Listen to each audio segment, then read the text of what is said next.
Practical faith, walking through 1 Kings. This is 1 Kings chapter 1, verses 31. Then Bathsheba bowed with her face to the ground and paid homage to the king and said, "May my lord King David live forever." In a state of utter helplessness, Bathsheba likely spent the entire night agonizing over the future. According to her own knowledge, wisdom, and experience, there was no way to stop Adonijah's runaway ambition. All Bathsheba truly possessed was a single word of promise from David. Even this promise was not something she had manipulated or coerced out of him through deceitful means. It was an unexpected promise given by God.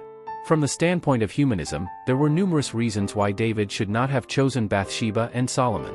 Moral issues: their relationship began as an affair while she was still a married woman, unlike other queens who had no such moral baggage.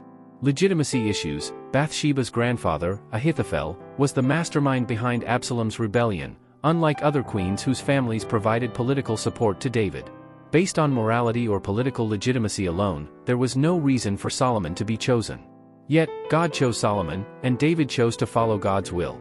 This wasn't because God threatened David, but because he promised a blessing upon David's lineage through Solomon.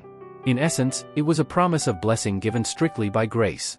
Bathsheba became a woman caught in the flow of this grace-given promise. This was achieved not through her effort, but solely by grace. This mirrors the life of a believer. Every saint is blessed to become a child of God not through their own merit, but through grace. Giving up on this blessing is equivalent to choosing death over life.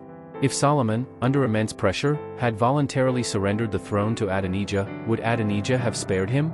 Once a promise is heard, abandoning it does not lead to survival, it leads only to a miserable death.